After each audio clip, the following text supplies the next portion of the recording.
ప్రతాప్ కూరగాయలమ్మే వ్యాపారం చేసేవాడు. ప్రతిరోజూ సంతకు వెళ్ళి తాజా కూరగాయలు తెచ్చి అమ్ముతూ ఉండేవాడు. వచ్చే సంపాదనతోనే కుటుంబాన్ని పోషించేవాడు. ప్రతాప్ కుటుంబంలో అతని తల్లి, భార్య, ఇంకా 2 పిల్లలు ఉండేవారు. అంతా సజావుగా సాగుతూ ఉంది. కానీ ఒకరోజు ప్రతాప్కి పెద్ద యాక్సిడెంట్ అవుతుంది. నెల రోజులు హాస్పిటల్లో ఉన్నాక అతను ఇంటికొస్తాడు. కానీ పని చేసే స్థితిలో ఉండడు. ఇంట్లో ఆర్థిక పరిస్థితి చాలా ఇబ్బందికరంగా ఉంటుంది. దానివల్ల ప్రతాప్ తల్లి సువర్ణ, అతని భార్య సుప్రియ ఇద్దరూ దిగులుగా మాట్లాడుకుంటూ ఉంటారు. అప్పుడు సువర్ణ, ఇంట్లో కూర్చుంటే ఖర్చులు ఆగవు కదా, అందుకని నేను ప్రతాప్లానే కూరగాయలు అమ్మాలని అనుకుంటున్నాను కోడలా. నేను అదే ఆలోచిస్తున్నానత్తయ్య, కూరగాయలు అమ్ముదామని. వద్దొద్దు, మనిద్దరం అదే పని చేస్తుంటే ఇంట్లో కుటుంబాన్ని ఎవరు చూసుకుంటారు? అన్నీ అవుతాయి, మనం ఏదో ఒకటి ఆలోచించాలి.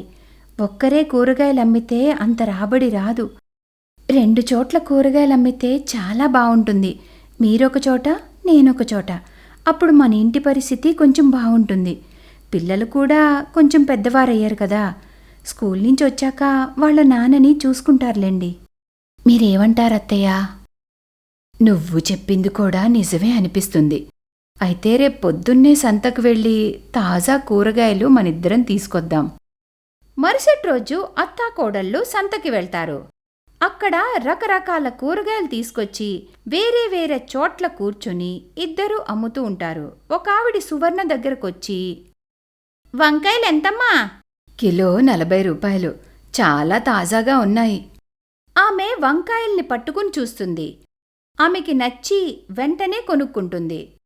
పొద్దున్నే మంచి బోణి అయినందుకు సువర్ణ చాలా సంతోషిస్తుంది. కొద్దిసేపటి తర్వాత సుప్రియ దగ్గరకు ఒక ఆయనొచ్చి 2-3 రకాల కూరగాయలు కొనుక్కుంటాడు. దూరంగా కూర్చున్న అత్తాకోడళ్ళు కూరగాయలు అమ్ముడుపోయినందుకు ఒకరినొకరు చూసుకుని నవ్వుకుంటారు. సాయంత్రం ఇంటికొచ్చాక, నీ ఐడియా బాగుంది కోడలా, ఇలా అయితే మనం ఎక్కువ డబ్బులు సంపాదించగలం. అవునత్తయ్య, అది నిజమే. ఇప్పుడు నేనందరికీ వంట చేస్తాను. అందరూ కలిసి భోంచేస్తారు. ఆ తర్వాత మరుసటి రోజు అత్తాకోడళ్ళు మళ్ళీ వాళ్ల పని మొదలు పెడతారు. సంత నుండి తాజా కూరగాయలు తెచ్చి అమ్ముతూ ఉంటారు. అది వారి దినచర్యగా మారిపోతుంది. కానీ ప్రతిరోజు బాగా వ్యాపారం ఒకేలా ఉండదుగా. ఓ రోజు ఇలా జరిగింది. సువర్ణ దగ్గరకు ఒక ఆమె కూరగాయలు కొనుక్కోవడానికి వచ్చింది.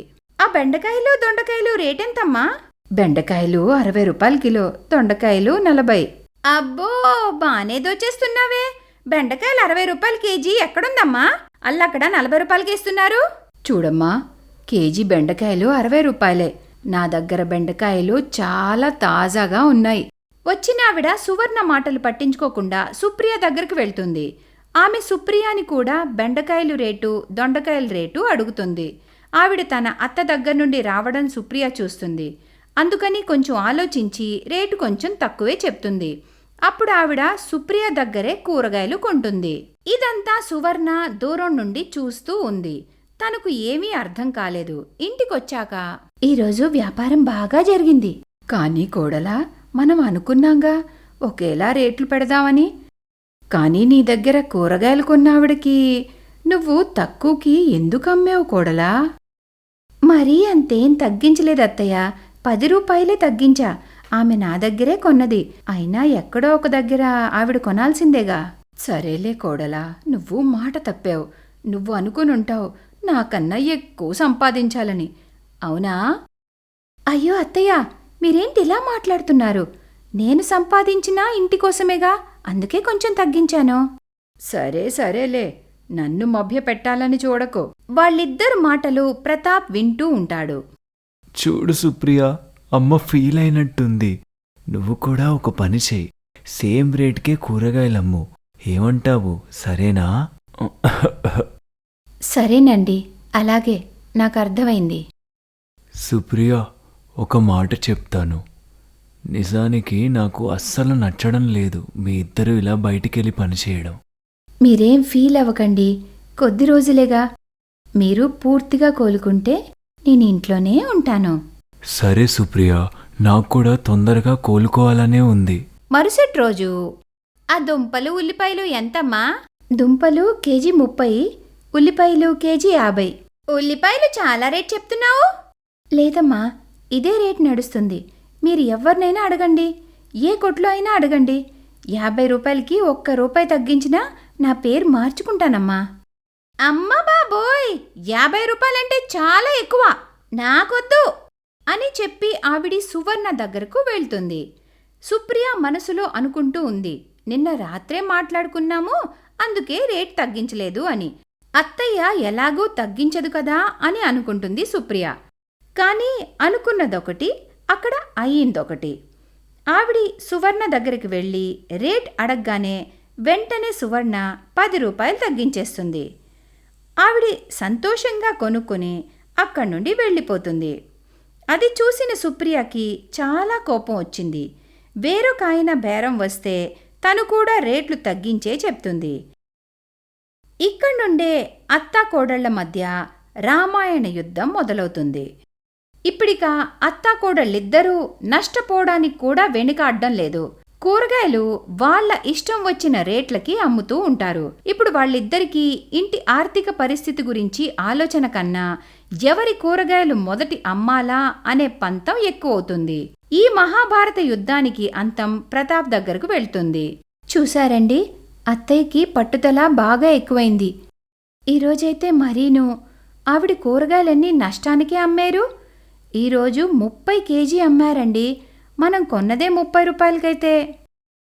నా కూరగాయలు నా ఇష్టం, నువ్వెవరే నన్ను అడగడానికి? నువ్వేమన్నా తక్కువ తిన్నావా? నేను చూస్తూనే ఉన్నాను. ఈరోజు నువ్వు ఎంత తక్కువకి కూరగాయలన్నీ అమ్మావో. నాకన్నా ముందే నీ కూరగాయలన్నీ అమ్మేద్దామనా? ఎంత ధైర్యమే నీకు? అత్తయ్య, దాన్ని ధైర్యం అనరు, దాన్ని లక్ అంటారు. నా లక్ బాగుంది, అందుకే కూరగాయలన్నీ తొందరగా అమ్ముడుపోయాయి. అయ్యో, అసలు మీ ఇద్దరికీ ఏమైంది? కూరగాయలు అమ్మడానికి ఎందుకింతలా గొడవ పడుతున్నారు? పొద్దున్నే చాలా కష్టపడి తాజా కూరగాయలు తెస్తున్నారు, కానీ ఏం లాభం? వాటిని చాలా తక్కువ రేటుకే అమ్మేస్తున్నారు.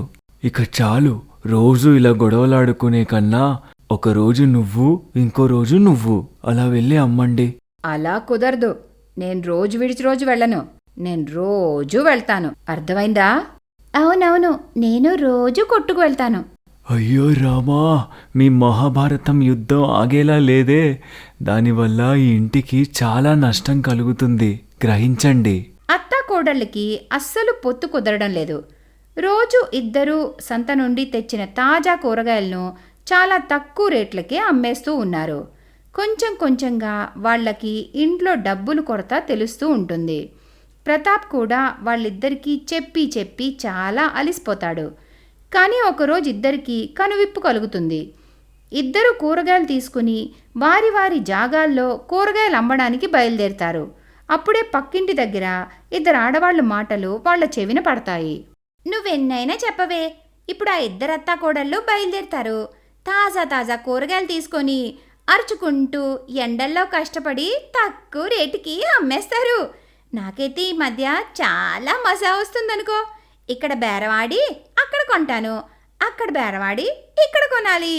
ఇక తక్కువ ధరలో తాజా కూరగాయలు ఇంటికి రావాలి. బాగుంది కదా? అవునక్క, కరెక్ట్గా చెప్పావు. నీకు తెలుసా, నిన్న నాకు డబల్ ధమాకా తగిలింది. ఒకసారి కోడల దగ్గర, మరోసారి అత్త దగ్గర నేను చాలా తక్కువ ధరకే కొన్నానక్క. వాళ్ళిద్దరి గొడవల వల్ల నాకు చాలా లాభం కలిగిందనుకో. సుప్రియ సువర్ణ వైపు, సువర్ణ సుప్రియ వైపు చూసుకుంటారు. వాళ్ళకి వాళ్ళు చేసిన తప్పు తెలుస్తుంది. వాళ్ళు కూరగాయలు అమ్మే జాగాలకి వెళ్ళాక సువర్ణ ఇలా అంటుంది, నన్ను క్షమించుకోడలా, తప్పంతా నాదే. నాకే మొదట అసూయ కలిగింది. ఆ రోజు నువ్వు ₹10 ఎందుకు తగ్గించావో నేను తెలుసుకోలేకపోయాను. ఎందుకంటే మన పరిస్థితి బాగోలేదనే కదా. నేను నా మూర్ఖత్వంతో అంతా పాడు చేశాను. నేను పెద్దదాన్ని, దాని అర్థం నేను చెప్పే మాటలన్నీ కరెక్టే అయి ఉంటాయని కాదు కదా కోడలా. నన్ను క్షమించమ్మా. అత్తయ్య, నన్ను కూడా క్షమించండి. నేను కూడా మీతో పోటీ పడ్డాను. డబ్బు మీరు సంపాదించినా నేను సంపాదించినా మన కోసమే కదా. ఇద్దరు అత్తాకోడళ్ళు వాళ్ళ తప్పు తెలుసుకుంటారు. ఆ తర్వాత మునిపట్ల మళ్ళీ ఇద్దరు కూరగాయలు అమ్ముతూ ఉంటారు. ఇప్పుడికిద్దరూ ఒకే రేటు పెడతారు. ఎట్టి పరిస్థితుల్లో వాళ్ళు రేటు తగ్గించరు. మొదట్లో అందరికీ వింతగా అనిపించేది. కానీ అక్కడ దరిదాపుల్లో ఏ కొట్టు లేకపోవడం వల్ల అందరూ వాళ్ళ దగ్గరే కూరగాయలు కొనాల్సి వచ్చేది. ఎంత బేరవాడినా రేటు తగ్గించేవారే కాదు. పైగా తాజా కూరగాయలు ఇదే రేటు ఉంటాయని అనేవారు. ఆ తర్వాత కొంచెం కొంచెంగా వాళ్ళ ఆర్థిక పరిస్థితి మెరుగుపడుతూ ఉంది. అమ్మా, ఈరోజు నేను చాలా సంతోషంగా ఉన్నాను. డాక్టర్ గారు నన్ను ఈ రోజు నుంచి పనికి వెళ్ళొచ్చన్నారు. ఇంతకాలానికి దేవుడు నా మొర విన్నాడు బాబు. నువ్వు పూర్తిగా కోలుకున్నావు. అవునమ్మా. ఈ సంతోషంలో నేను మంచి వంట చేసి పెడతాను. సుప్రియ, నువ్వు వెళ్ళి మటర్ పన్నీర్ చెయ్యి. నేను వెంటనే వెళ్ళి పన్నీర్ తీసుకొస్తాను, సరేనా? ఆ రోజు ఇంట్లో అందరూ చాలా సంతోషంగా ఉంటారు. మరుసటి రోజు ఉదయం ప్రతాప్ ఇద్దరితో ఈ రోజు నుండి నేనొక్కడే కూరగాయలు అమ్ముతానని అంటాడు. అదేంటండి, అలా అయితే మనకి నష్టం వస్తుంది. మేమిద్దరం కూరగాయలు అమ్మితే ఇద్దరి సంపాదన ఉంటుంది. ఇప్పుడు మీ ఒక్కరిపైనే భారం అంతా పడుతుంది కదా, ఇంకా ఆదాయం కూడా తగ్గిపోతుంది. ఏంటి, చాలా బాగుంది. నువ్వు చెప్పేదేంటి? నన్ను ఇంట్లో చేతులు ముడుచుకొని కూర్చోమనా? సరే సరే, మీరిద్దరూ పోట్లాడుకోకండి. నా దగ్గర దీనికి మంచి ఉపాయం ఉంది. ఏం ఉపాయం అమ్మా? ప్రతాప్, నువ్వు రోజు కూరగాయలమ్ము మునుపట్లాగే. కానీ దాంతోపాటు నేనొక రోజు కొట్టు పెడతాను, సుప్రియ ఇంకో రోజు కొట్టు పెడుతుంది. అప్పుడు బోలెడని డబ్బులొస్తాయి. అవునా? అవునవును, అత్తయ్య చెప్పింది కరెక్టేనండి. అలా అయితే మన ఆదాయం కూడా పెరుగుతుంది, ఇల్లు కూడా చూసుకోవచ్చు. ఇప్పుడు మీ ఇద్దరి దగ్గర నా మాట ఎలా చెల్లుతుంది? సరే సరే, మీ ఇద్దరు అత్తాకోడళ్ళు తాజా తాజా కూరగాయలు అమ్మండి. ఇక నా సంగతి అంటారా? సరేలే, వదిలేయండి. మీకేదనిపిస్తే అది చేయండి. ఆ తర్వాత ఇలానే రోజు విడిచి రోజు అత్తాకోడళ్ళిద్దరూ కూరగాయలు అమ్మేవారు. పంతులు గారు, నా పెద్ద కూతురు కనికాకి ఎలాంటి అబ్బాయిని వెతుకుతారు అంటే తనని ఒక మహారాణిలా చూసుకోవాలి. సుమిత్ర గారు, మీరు ఇంక నిశ్చయంగా ఉండండి. నేను కనిక తల్లికి అచ్చం అలాంటి సంబంధమే చూస్తానుగా.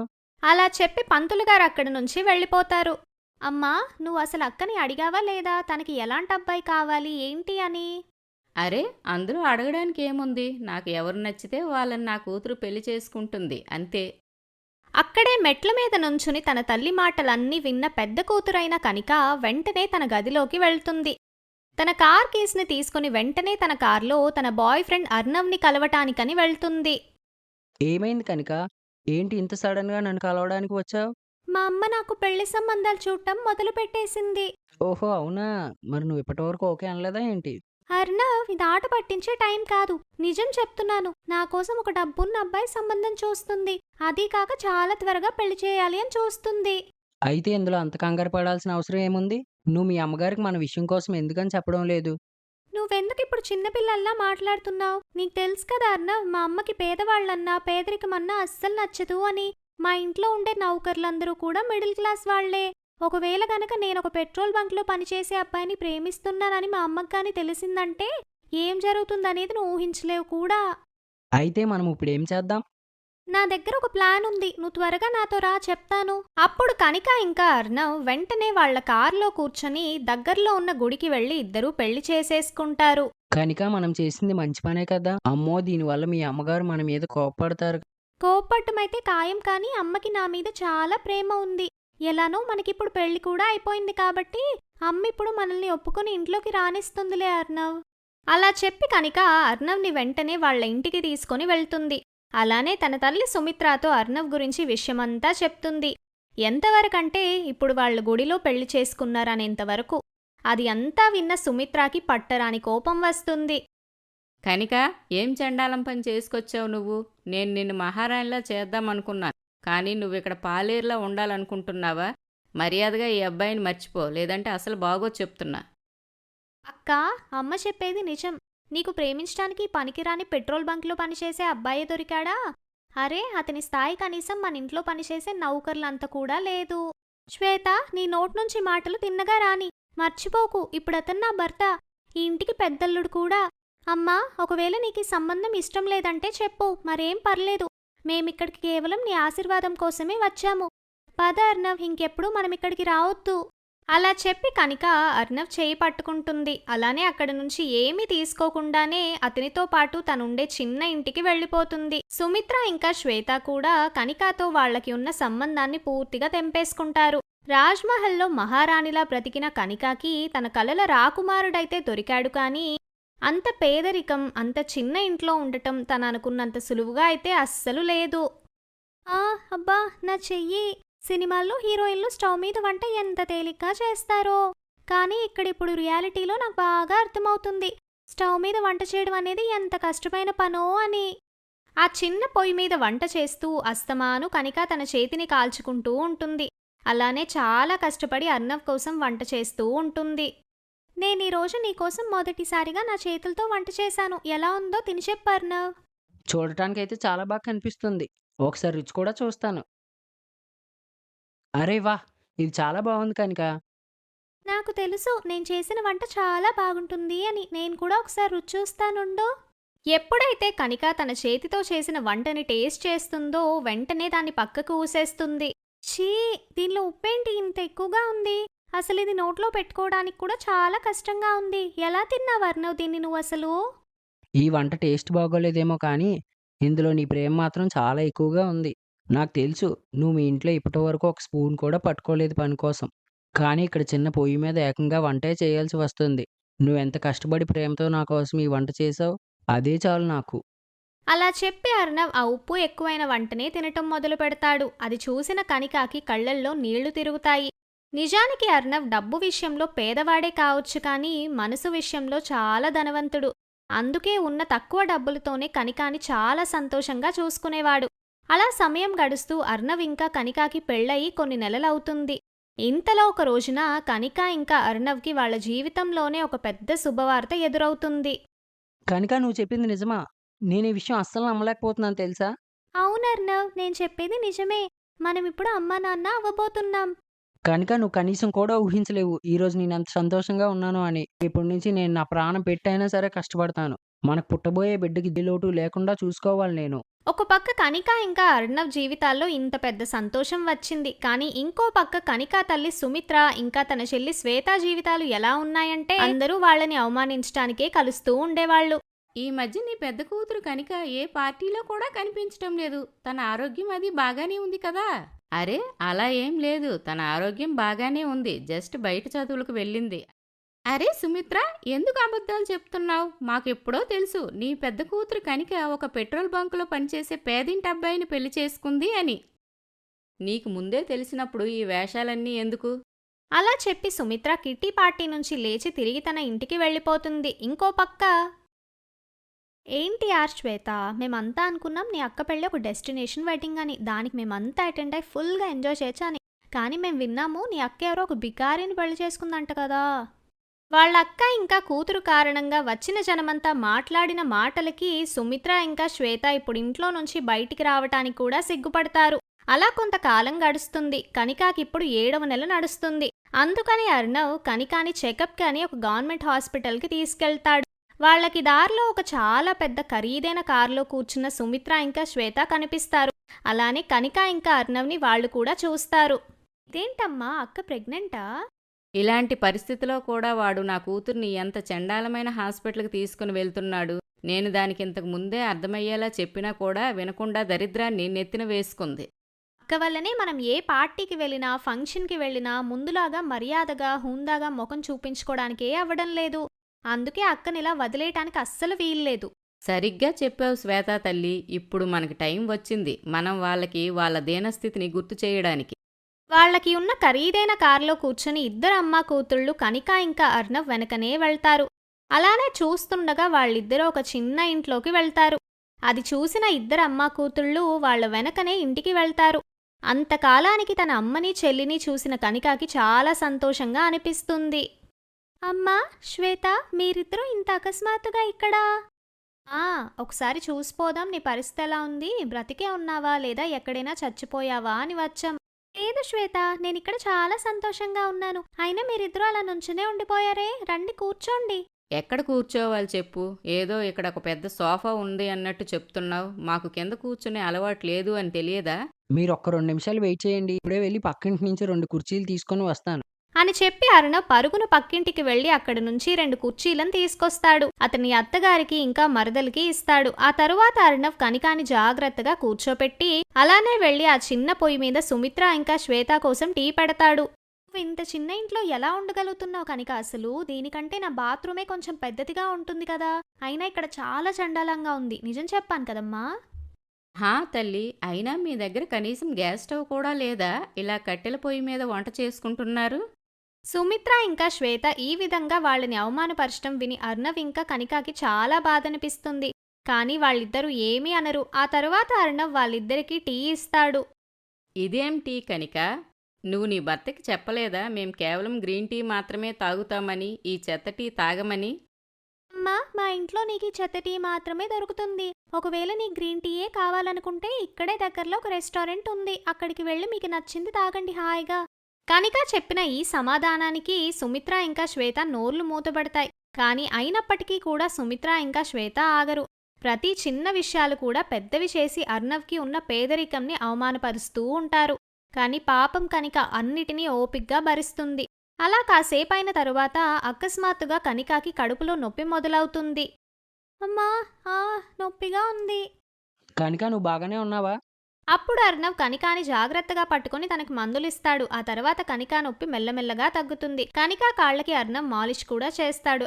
చూసావా, ఇలాంటి ఒక పేదవాడిని పెళ్లి చేసుకుంటే నీకు వచ్చిన దుస్థితిని. ఒకవేళ నేను చూసిన అబ్బాయిని పెళ్లి చేసుకుని ఉంటే ఈ పాటికి రాజమహల్లో పూలపాన్పు మీద ఉండేదానివి. అలానే నీ కాళ్ళు నీ భర్త కాకుండా వేరే నౌకర్లు మాలిష్ చేసేవారు. ఇంకా ఆపమ్మా, ఇప్పటికే చాలా ఎక్కువ మాట్లాడావు. చాలాసేపటి నుంచి నేను మీ ఇద్దరి వెధవ మాటల్ని వింటూనే ఉన్నాను. కానీ ఇంకా ఓపిక పట్టడం నా వల్ల కాదు. నిజానికి నేను ఈ పనికిరాని చాప మీదనే పడుకున్నాను. కానీ ఈ నేల మీద నాకు వచ్చే హాయి మీరిచ్చే ఆ పూలపాన్పుతో అస్సలు రాదు. ఇంకా 10 నౌకర్లు నా చేతులు కాళ్ళు మాలిష్ చేయొచ్చు. కానీ నా భర్త నాపై చూపించే ప్రేమే చాలా గొప్పది. వచ్చే తక్కువ డబ్బులోనే అర్ణవ్ నన్ను ఎంత బాగా చూసుకుంటున్నాడో.